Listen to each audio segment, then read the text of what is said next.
आज जो बात करने वाले हैं हम टॉपिक पे, उसका नाम है अध्यात्म।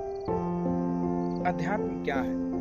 अध्यात्म जीव और परमात्मा के बीच में शांति स्थापित करने की एक माध्यम है। कहा जाता है कि इंसान जब हर तरह से कोशिश करके जीवन में हारने लगता है तो वह अध्यात्म की दुनिया में जाता है। अध्यात्म दर्शन की वो अनुसरण करने लगता है।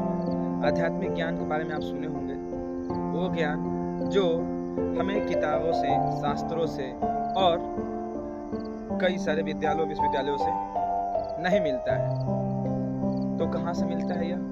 यह मिलता है गुरु के पास जाने से। यह मिलता है व्यक्ति के आंतरिक अनुभव से। जो आंतरिक अनुभव से प्राप्त ज्ञान है वही आध्यात्मिक ज्ञान है। मतलब कि एक ऐसा स्थिति जीवन में आता है जिस स्थिति में आदमी उस तल तक पहुंच जाता है जिसकी खोज इस दुनिया से जो मिला है उससे कुछ और भी लेने की कोशिश करने लगता है। जैसे कि शांति कैसे मिलेगी, कहाँ मिलेगी, और इस शांति को प्राप्त करने की क्या विधियां हैं, क्या समर्पण है, सभी के बारे में जो बातें होती है बैठकर, इसका एक ही सबसे अच्छा स्रोत है जो आप लोग भी जानते होंगे, हम भी जानते हैं, वो है सत्संग। सत्संग की संगति बहुत आवश्यक है, क्योंकि आधुनिकता के समय में देखिए तो आज समाज में बहुत कमी होती जा रही है, वो है सत्संग की।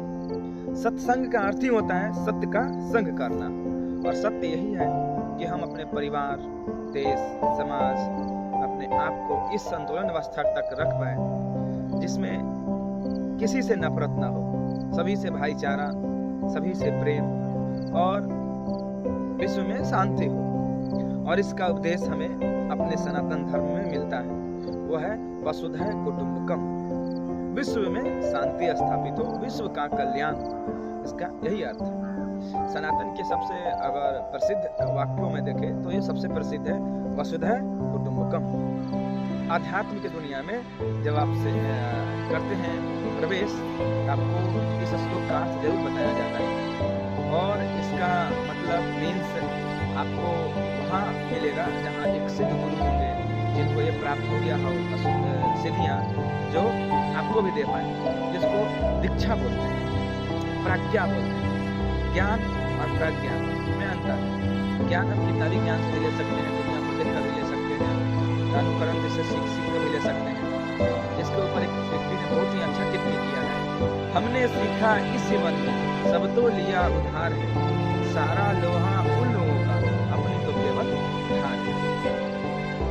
मतलब हम जितने सारी बातों को सीख रहे हैं वो कहीं ना कहीं किसी का बताया गया बात है जो कि झूठा है। उसी झूठा को लेकर हम कुछ निखरते हैं, बस, इससे ज्यादा तो कुछ करते नहीं हैं। लेकिन अध्यात्म आपको एक अलग अनुभूति प्रदान करता है जिसका अनुभव केवल व्यक्ति ही पा सकता है, वो दूसरों को नहीं बता सकता, बस एक मार्ग बता सकता है। गुरु तो उस अवस्था तक पहुंच जाता है, शिष्य नहीं पहुंचता। शिष्य को पहुंचने के लिए कुछ नियम शर्तें हैं, योग है, शिष्टाचार है, ब्रह्मचर्य है, उन सभी का पालन करना पड़ता है, तब जाकर आप अध्यात्म की दुनिया में एक अच्छा अनुभव प्राप्त कर पाते हैं। तो हम आशा करते हैं कि जीवन में 24 घंटा में कम से कम 1-2 घंटा सत्संग के लिए समय निकालना चाहिए।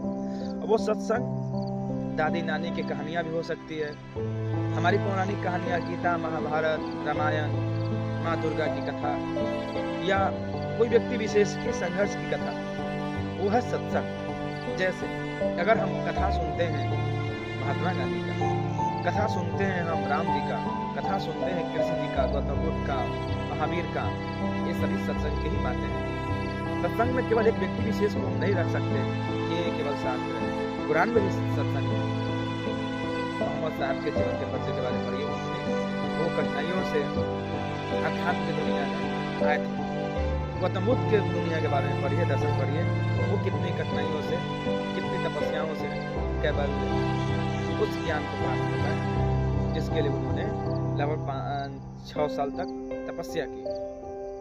तो आज की दुनिया में हम क्या तपस्या करें घर छोड़कर? नहीं, घर को निभाते हुए, गृहस्थ जीवन को निभाते हुए हम ऐसी दुनिया में प्रवेश करें मानसिक रूप से, जिस दुनिया में गौतम बुद्ध, महावीर, रामकृष्ण, परम कृष्ण हंस, स्वामी विवेकानंद, APJ अब्दुल कलाम ने प्रवेश किया था।